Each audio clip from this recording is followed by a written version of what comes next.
آداب عرض ہے جناب، اون عباس گزارش کر رہا ہوں۔ آج میرا دل چاہا کہ میں آپ سے بات کروں کچھ مشہور ترین کتابوں میں سے ایک کتاب راجہ گدھ کے اوپر۔ یہ ناول ہے، بانو قدسیہ صاحبہ نے لکھا ہے، اشفاق صاحب کی جو زوجہ تھیں، اور بہت زیادہ مشہور کتاب ہے اور بہت پڑھی جاتی ہے۔ اس پر گفتگو کئی حوالوں سے ہو سکتی ہے، اور میں تقریباً ہر کتاب کے بارے میں کہتا ہوں کہ بہت سے حوالوں سے گفتگو ہو سکتی ہے، اس لیے کہ واقعاً ہو سکتی ہے۔ راجہ گدھ کا معاملہ یہ ہے کہ سمجھنے میں اس کی بنت کچھ ایسی ہے کہانی کی کہ مشہور تو بہت ہے لیکن سمجھنے میں تھوڑی مشکل ہے، اور عام طور پہ لوگ پوچھتے ہیں کہ بھئی ہم نے پوری کتاب پڑھ لی، ہمیں سمجھ نہیں آئی کہ اس کی کتھا ہے کیا، دراصل کہنا کیا چاہتے ہیں۔ راجہ گدھ نام ہے تو راجہ گدھ نام کیوں ہے؟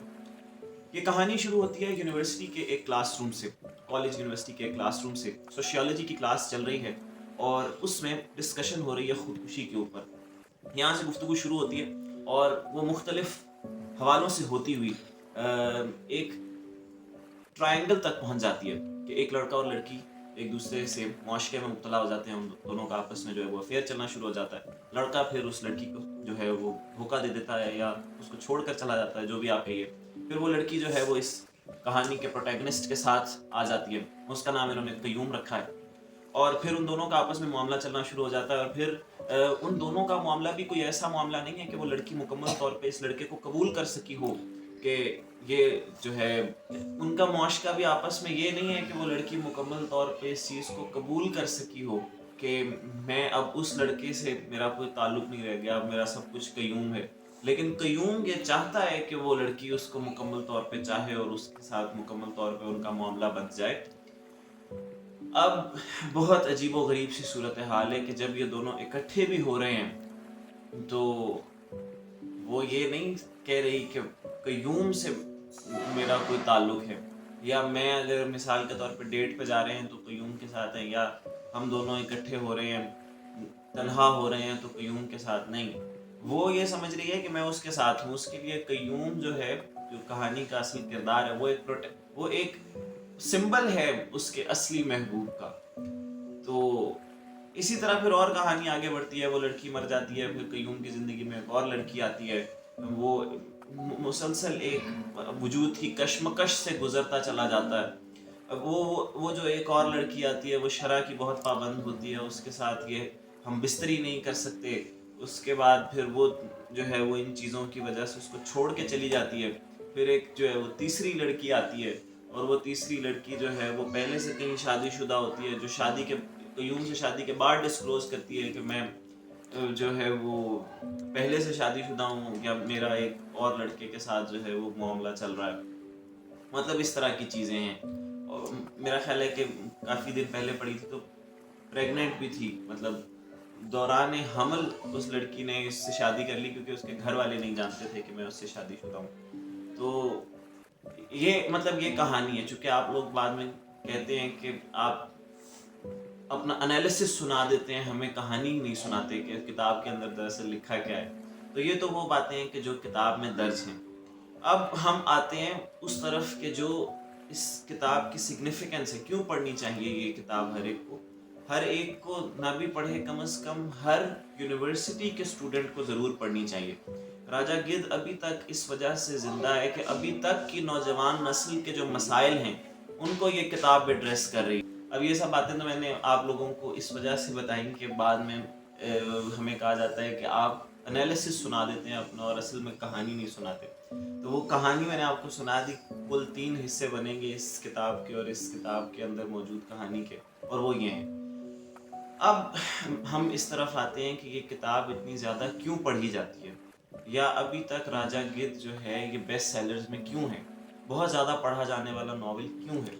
اس کی وجہ یہ ہے کہ اس نے نوجوان نسل کو ہٹ کیا ہے۔ اس کا نام راجہ گدھ کیوں ہے؟ پہلا یہ سوال ضروری ہے، اور یہی سوال بتا دے گا کہ ابھی تک یہ زندہ کیوں ہے۔ دراصل اس آدمی کی کہانی کے ساتھ بانو قدسیہ کی کنسٹرکشن جو ہے کہانی کا، وہ ایسا ہے کہ اصل میں تو یہ کہانی چل رہی ہے، قیوم کی کہانی چل رہی ہے، لیکن اس قیوم کی کہانی کے ساتھ جانوروں کی بھی کہانی چل رہی ہے۔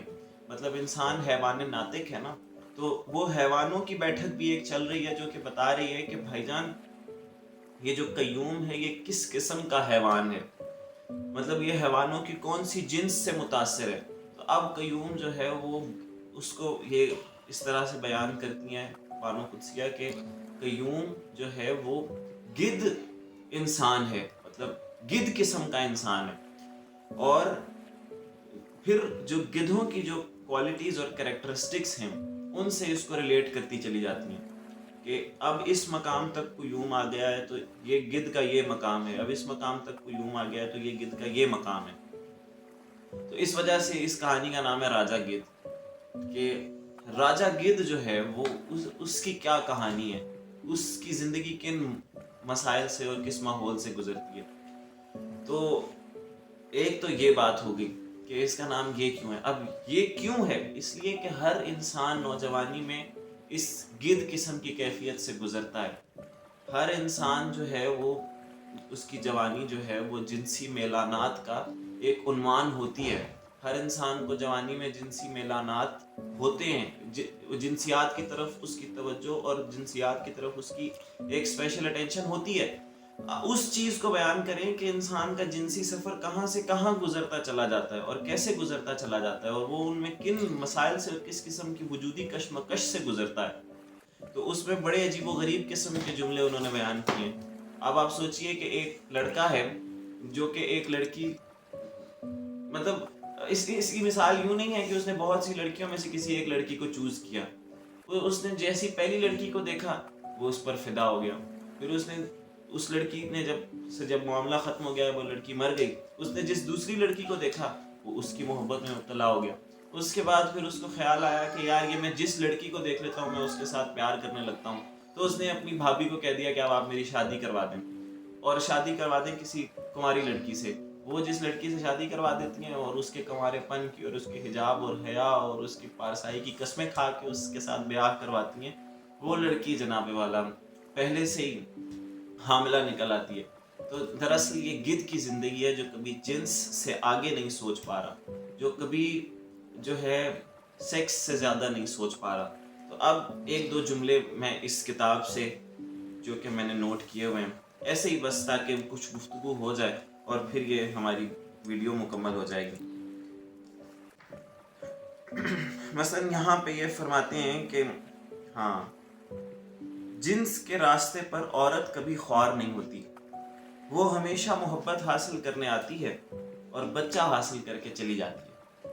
مرد اپنے آپ سے آزاد ہونے کے لیے عورت سے ہمکنار ہوتا ہے اور ہمیشہ کے لیے دو حصوں میں بٹ جاتا ہے، یا بیٹا یا بیٹی۔ اب یہ دیکھیے کہ کیسی کامیاب ڈپکشن ہے ہماری اس موجودہ زمانے کے افیئرز کی اور محبت کی۔ اچھا، اس کے علاوہ مثلاً وہ فرما رہے ہیں